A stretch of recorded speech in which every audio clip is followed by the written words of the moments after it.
Hello everyone, welcome back to our channel. In today's video, I'm going to show you how to use video generate feature in Qwenlm AI. It's a very simple and easy process and I'm going to guide you through how to do it. Let's get started. First of all, head over to your preferred web browser. Once you're in your browser, navigate to the Qwenlm AI website. After you are in the website, make sure that you are logged in with your account. After you are logged in, you will see this kind of interface. Now at the top, you can see the model of the Qwenlm AI.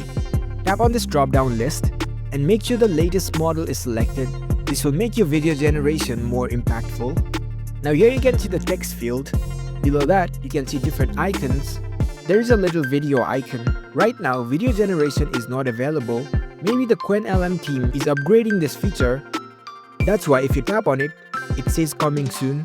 So once it is available, we can just simply tap on it and give you a prompt to generate the video.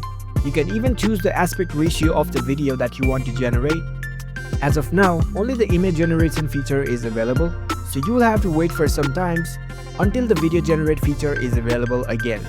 That's it. That's how you can generate videos on Qwenlm AI.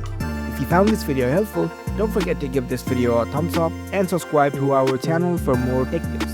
Thank you for watching.